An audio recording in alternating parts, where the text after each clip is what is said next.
எட்டப்பன் பரம்பரை என்றது எங்கட இனத்தில் உண்மையை சொல்ல போனால் இருக்கின்றார்கள் என்றெல்லாம் மாற்றுக்கிறது இல்லை.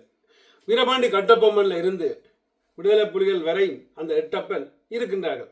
ஸோ அந்த எட்டப்பனை பற்றி தான் இன்றைக்கு நான் கதைக்க போகிறேன். நிச்சயமாக இதை கதைக்கிறதால நீங்கள் எல்லாரும் எட்டப்பன் நினைக்கக்கூடாது. தமிழர்கள் முழுக்க எட்டப்பன் நான் சொல்ல வரையில் ஒரு சிலரை பற்றி தான். நண்பர்களே, உங்களுக்கு எல்லாருக்கும் தெரியும், இப்போ சமீபத்தில் ஐயா சிவாசிலிங்கம் அவர்கள் தனது உடல்நலம் காரணமாக தான் எப்படியாவது உயிர் வாழ்கிறதுக்கு பண உதவி தேவை என்றதை வெளிவிட்ட வீடியோவை நாங்கள் எல்லாரும் பார்த்தோம். ஸோ அந்த வீடியோவை பார்த்து பலர் புலம்பெயர்ந்த தேசத்திலும் சரி உள்நாட்டிலையும் சரி பலர் கொண்டே பணத்தை கிள்ளி வாரி கொடுத்தார்கள். அந்த பணம் கொடுத்த உடனே அவர் அடுத்த கட்டமாக அவருக்கு வந்த பெரிய ஒரு பிரச்சனை தான் இந்த எட்டப்பன் கூட்டம். அந்த பெரிய பிரச்சனையிலே அவர் தெளிவாக ஒன்றை சொல்லி போட்டார்.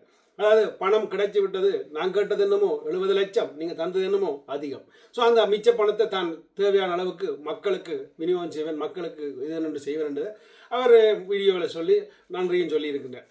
ஸோ இந்த எட்டப்பன் என்றது யார், எப்படி இந்த எட்டப்பன் இந்த சந்தர்ப்பத்தில் காட்டி கொடுக்கப்பட்டேன்.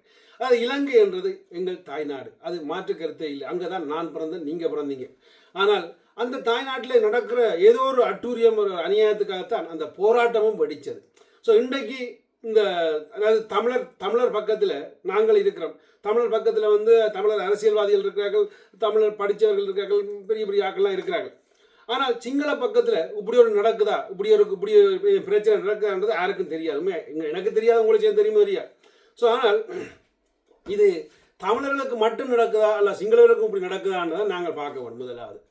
ஏனென்றால் இந்த காவல்துறை ஒரு குற்றத்தை வச்சிருக்குது சிவாசிலிங்கம் அவர்களிடம். எப்படி என்றால், இந்த பணம் எப்படி உனக்கு வந்தது? என்னடா கேட்குறீங்கன்னா என்னுடைய கேள்வி அடுத்த கட்டம். சந்திரசேகரன் ஐயா, அதாவது ராமலிங்கம் சந்திரசேகரன் ஐயா கடல்துறை அமைச்சர். ஸோ அவர் போய் பார்த்துருக்கிறார். அப்போ அந்த அரசாங்கத்தில் இருந்த காவல்துறை விசாரிக்கின்றதை இவர் குறிப்பிட்டிருந்தார். இந்த பணம் எப்படி வந்தது என்ன மாதிரி என்றதை கேட்கின்றார்கள். இதனால் ஏதேனும் ஒரு புலம்பெயர்ந்த தேசங்களுக்கு ஏதேனும் ஒரு பிரச்சனை வந்தால் நான் பொறுப்பேற்பேன் என்றும் ஐயா சிவாசிலிங்கம் ஐயா சொல்லியிருந்தார். அதாவது பெரிய விடயத்தை செய்து சொன்னார். அது இந்த பணம் உண்மையாக ஒரு மருத்துவ செலவுக்கு தான் வந்தது. அது ஏன் இன்னும் இந்த இலங்கை காவல்துறைக்கு புரியவில்லைன்னு எனக்கு தெரியல. உண்மையாக சொல்ல போனால் இலங்கை காவல்துறை தனது கடமையை தான் செய்யுது, அதில் மாற்று கருத்து இல்லை. ஆனால் இதை காட்டி கொடுத்தவன் யார்? அங்கே தான் துஸ்து இருக்குது. அதாவது இது ஏன் காட்டி கொடுக்கணும் என்றதும் துஸ்து இருக்குது. அதாவது நான் பல மாதிரியான யோசனையை சிந்தனை வந்துச்சு. அந்த சிந்தனையெல்லாம் எல்லாத்தையும் இதில் வெளிப்படையாக சொல்லலாது. சொன்னால் அது உண்மையாக சொல்ல போனால் அநியாயமான வீடியோவை தான் இது அமையும்.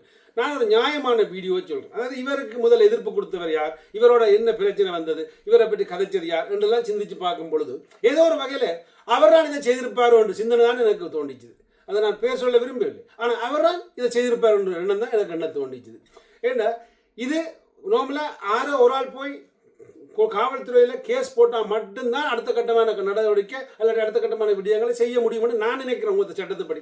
ஸோ அப்போ இதை மீறியும் ஒரு ஆள் போய் காட்டி கொடுத்துருக்காரு. இந்த பேர் காசு விசாரி இவ்வளோ வந்தேன், சில நேரத்தில் இவ்வளோ காசு வந்தேன்னு அறிய அவர் ஆர்வமாக இருக்கிறாரு தெரியல. ஏன்னா சேர்த்து பழையினருக்கு அங்கே மற்றவருக்கு கொடுக்க விருப்பம் இருக்காது. ஸோ அந்த எண்ணத்தில் இவருக்கு வரையிலேன்றது ஒரு ஆதங்கத்தோடு அதை செய்தாரோ என்ற எண்ணம் எனக்கு என்ன தோன்றுகின்றது.